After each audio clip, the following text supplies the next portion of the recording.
Chapter 4 of The Sign of the Four by Sir Arthur Conan Doyle. Chapter 4. The Story of the Bald-Headed Man. We followed the Indian down a sordid and common passage, ill-lit and worse furnished, until he came to a door upon the right, which he threw open. A blaze of yellow light streamed out upon us, and in the centre of the glare there stood a small man with a very high head, a bristle of red hair all round the fringe of it, and a bald, shining scalp, which shot out from among it like a mountain peak from fir trees. He writhed his hands together as he stood, and his features were in a perpetual jerk, now smiling, now scowling, but never for an instant in repose. Nature had given him a pendulous lip, and a too visible line of yellow and irregular teeth, which he strove feebly to conceal by constantly passing his hand over the lower part of his face. In spite of his obtrusive baldness, he gave the impression of youth. In point of fact, he had just turned his 30th year. "Your servant, Miss Morstan," he kept repeating in a thin, high voice. "Your servant, gentlemen. Pray step into my little sanctum. A small place, miss, but furnished to my own liking. An oasis of art in the howling desert of South London." We were all astonished by the appearance of the apartment into which he invited us. In that sorry house it looked as out of place as a diamond of the first water in a setting of brass. The richest and glossiest of curtains and tapestries draped the walls, looped back here and there to expose some richly mounted painting or oriental vase. The carpet was of amber and black, so soft and so thick that the foot sank pleasantly into it, as into a bed of moss. Two great tiger skins thrown athwart it increased the suggestion of Eastern luxury, as did a huge hookah which stood upon a mat in the corner. A lamp in the fashion of a silver dove was hung from an almost invisible golden wire in the centre of the room. As it burned, it filled the air with a subtle and aromatic odour. "Mr. Thaddeus Sholto," said the little man, still jerking and smiling. "That is my name. You are Miss Morstan, of course. And these gentlemen?" "This is Mr. Sherlock Holmes, and this is Dr. Watson." "Ah, doctor, hey?" cried he, much excited. "Have you your stethoscope? Might I ask you, would you have the kindness? I have grave doubts as to my mitral valve. If you would be so very good. The aortic I may rely upon, but I should value your opinion upon the mitral." I listened to his heart as requested, but was unable to find anything amiss, save indeed that he was in an ecstasy of fear, for he shivered from head to foot. "It appears to be normal," I said. "You have no cause for uneasiness." "You will excuse my anxiety, Miss Morstan," he remarked airily. "I am a great sufferer, and I have long had suspicions as to that valve. I am delighted to hear that they are unwarranted. Had your father, Miss Morstan, refrained from throwing a strain upon his heart, he might have been alive now." I could have struck the man across the face, so hot was I at this callous and off-hand reference to so delicate a matter. Miss Morstan sat down, and her face grew white to the lips. "I knew in my heart that he was dead," said she. "I can give you every information," said he. "And what is more, I can do you justice, and I will too, whatever Brother Bartholomew may say. I am so glad to have your friends here, not only as an escort to you, but also as witnesses to what I am about to do and say. The three of us can show a bold front to Brother Bartholomew, but let us have no outsiders, no police or officials. We can settle everything satisfactorily among ourselves, without any interference. Nothing would annoy Brother Bartholomew more than any publicity." He sat down upon a low settee, and blinked at us inquiringly with his weak, watery blue eyes. "For my part," said Holmes, "whatever you may choose to say will go no further." I nodded to show my agreement. "That is well, that is well," said he. "May I offer you a glass of Chianti, Miss Morstan, or of Tokay? I keep no other wines. Shall I open a flask? No? Well, then I trust that you have no objection to tobacco smoke. to the mild balsamic odour of the Eastern tobacco. I am a little nervous, and I find my hookah an invaluable sedative." He applied a taper to the great bowl, and the smoke bubbled merrily through the rose-water. We sat all three in a semicircle with our heads advanced and our chins upon our hands, while the strange, jerky little fellow, with his high, shining head, puffed uneasily in the centre. "When I first determined to make this communication to you," said he, "I might have given you my address, but I feared that you might disregard my request and bring unpleasant people with you. I took the liberty, therefore, of making an appointment in such a way that my man Williams might be able to see you first. I have complete confidence in his discretion, and he had orders, if he were dissatisfied, to proceed no further in the matter. You will excuse these precautions, but I am a man of somewhat retiring, and I might even say refined tastes, and there is nothing more unaesthetic than a policeman. I have a natural shrinking from all forms of rough materialism. I seldom come in contact with the rough crowd. I live, as you see, with some little atmosphere of elegance around me.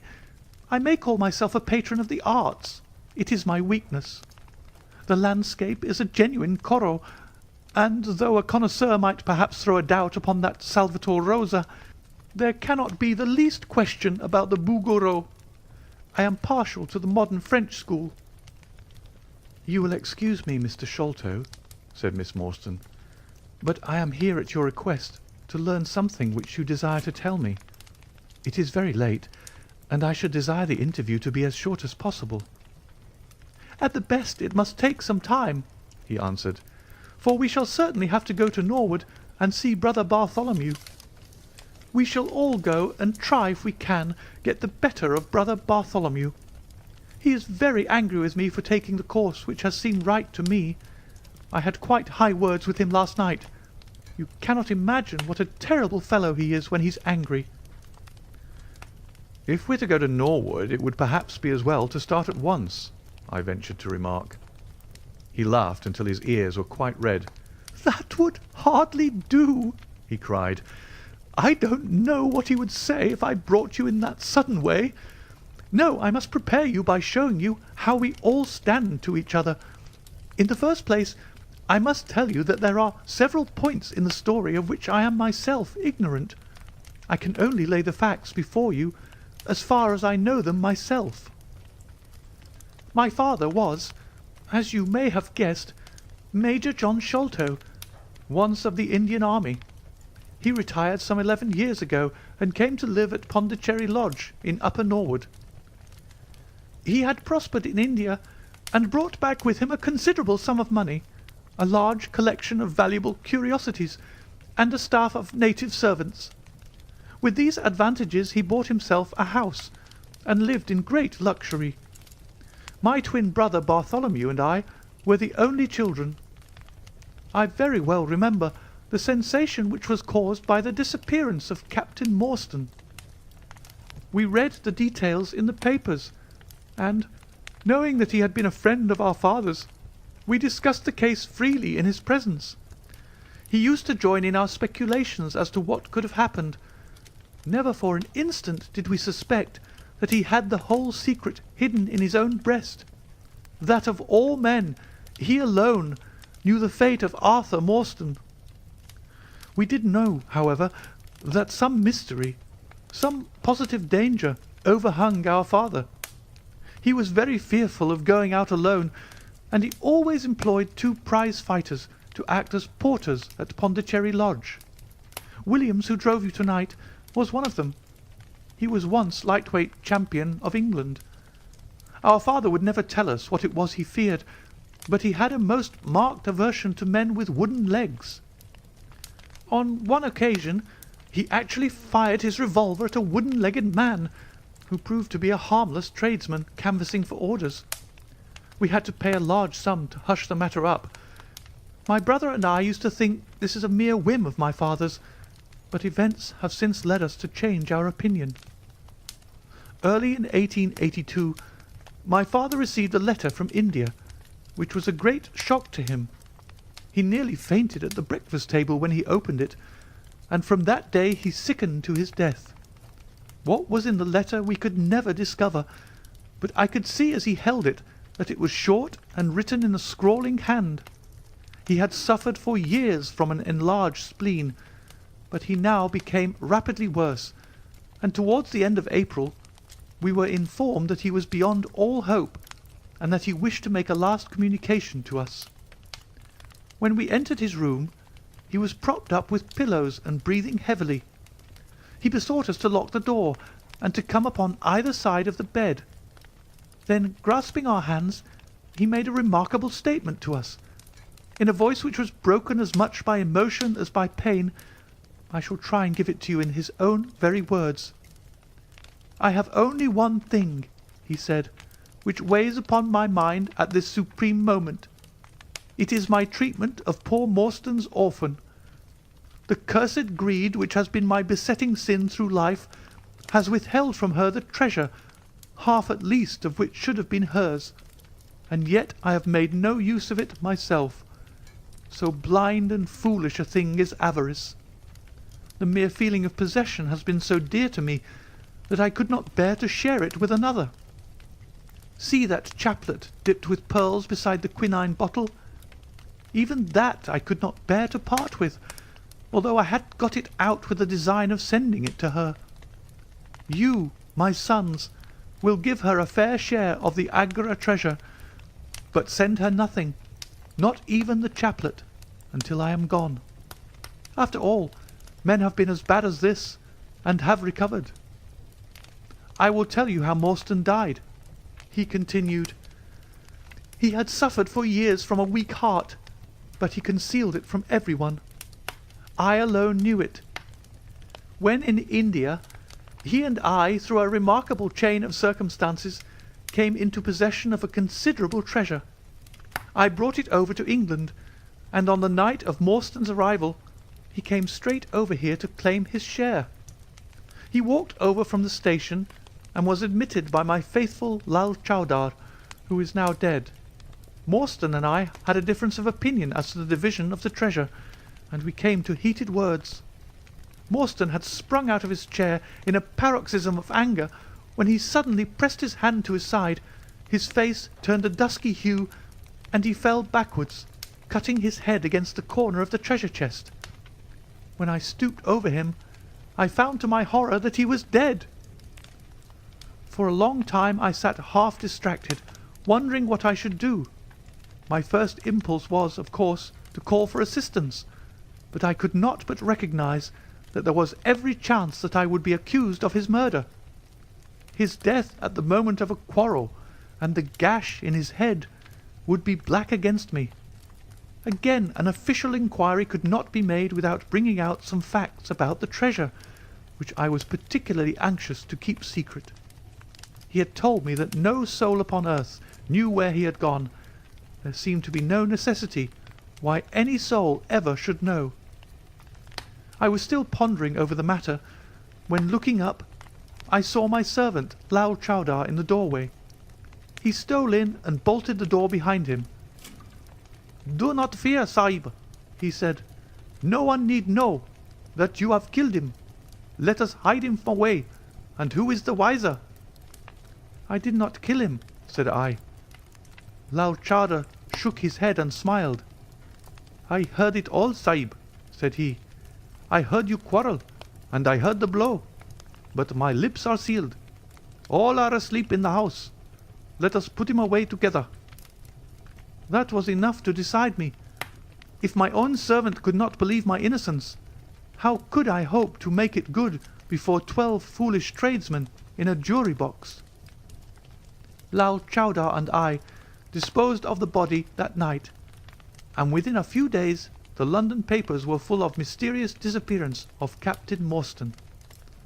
You will see from what I say that I can hardly be blamed in the matter. My fault lies in the fact that we concealed not only the body but also the treasure, and that I have clung to Morstan's share as well as to my own. I wish you, therefore, to make restitution. Put your ears down to my mouth. The treasure is hidden in—" At this instant a horrible change came over his expression.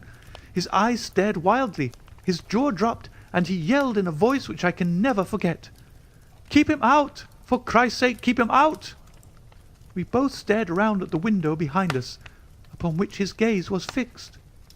A face was looking in at us out of the darkness. We could see the whitening of the nose where it was pressed against the glass. It was a bearded, hairy face, with wild, cruel eyes and an expression of concentrated malevolence. My brother and I rushed towards the window, but the man was gone. When we returned to my father, his head had dropped and his pulse had ceased to beat. We searched the garden that night, but found no sign of the intruder, save that just under the window a single footmark was visible in the flower bed. But for that one trace, we might have thought that our imaginations had conjured up that wild, fierce face.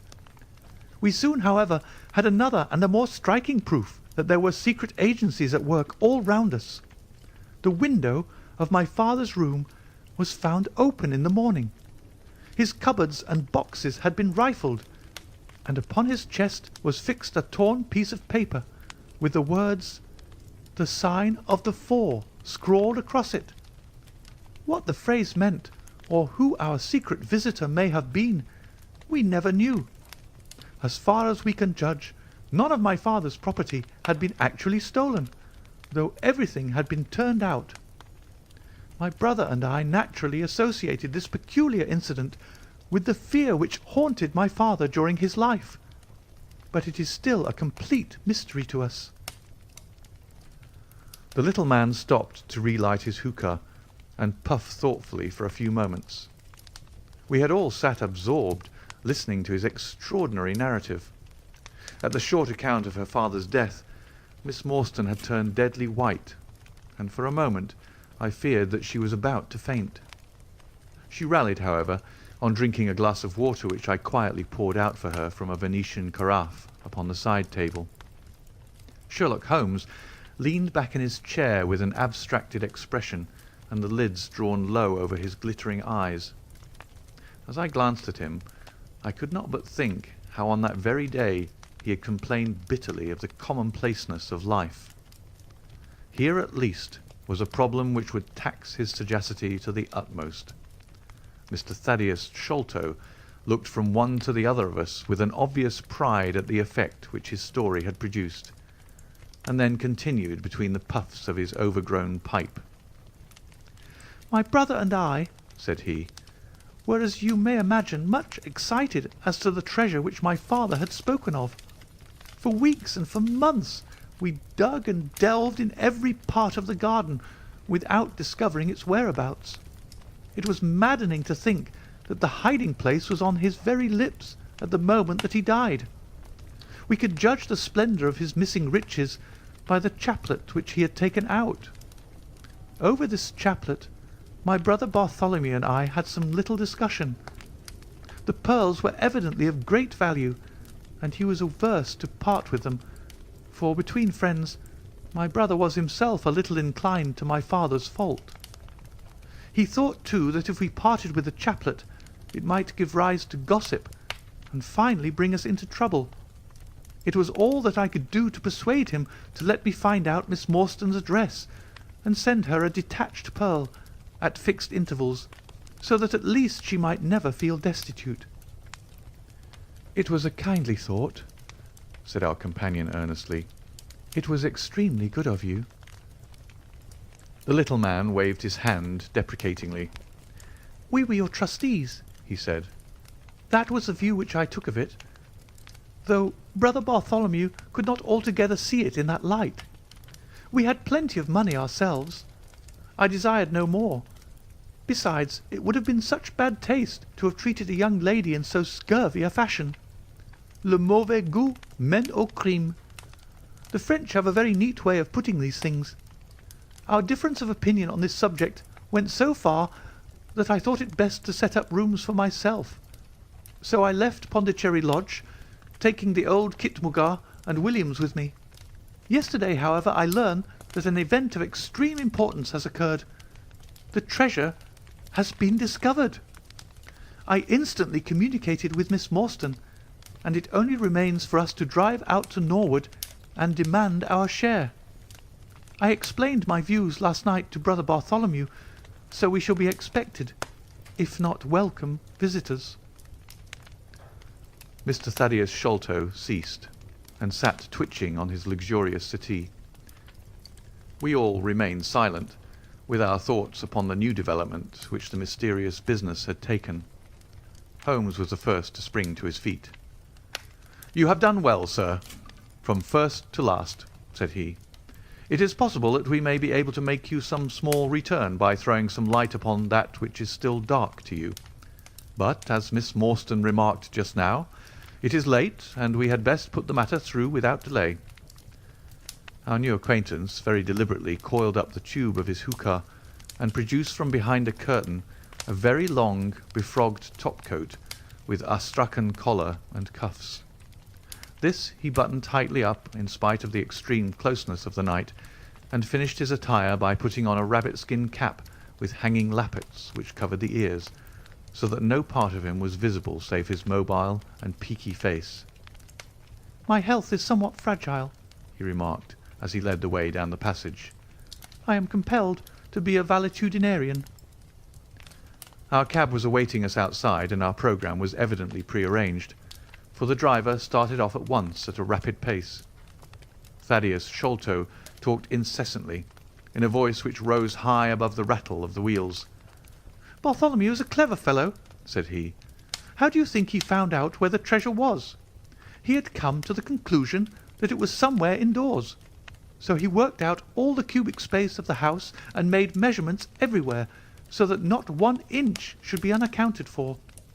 Among other things, he found that the height of the building was 74 feet, but on adding together the heights of all the separate rooms, and making every allowance for the space between, which he ascertained by borings, he could not bring the total to more than 70 feet. There were 4 feet unaccounted for. These could only be at the top of the building. He knocked a hole, therefore, in the lath and plaster ceiling of the highest room, and there, sure enough, he came upon another little garret above it, which had been sealed up and was known to no one. In the centre stood the treasure chest, resting upon 2 rafters. He lowered it through the hole, and there it lies. He computes the value of the jewels at not less than 500,000 sterling. At the mention of this gigantic sum, we all stared at one another open-eyed. Miss Morstan, could we secure her rights, would change from a needy governess to the richest heiress in England. Surely it was the place of a loyal friend to rejoice at such news. Yet I am ashamed to say that selfishness took me by the soul, and that my heart turned as heavy as lead within me. I stammered out some few halting words of congratulation, and then sat downcast with my head drooped, deaf to the babble of our new acquaintance. He was clearly a confirmed hypochondriac, and I was dreamily conscious that he was pouring forth interminable trains of symptoms and imploring information as to the composition and action of innumerable quack nostrums, some of which he bore about in a leather case in his pocket. I trust that he may not remember any of the answers which I gave him that night. Holmes declares that he overheard me caution him against the great danger of taking more than 2 drops of castor oil, while I recommended strychnine in large doses as a sedative. However that may be, I was certainly relieved when our cab pulled up with a jerk, and the coachman sprang down to open the door. "This, Miss Morstan, is Pondicherry Lodge," said Mr. Thaddeus Sholto, as he handed her out. End of chapter 4.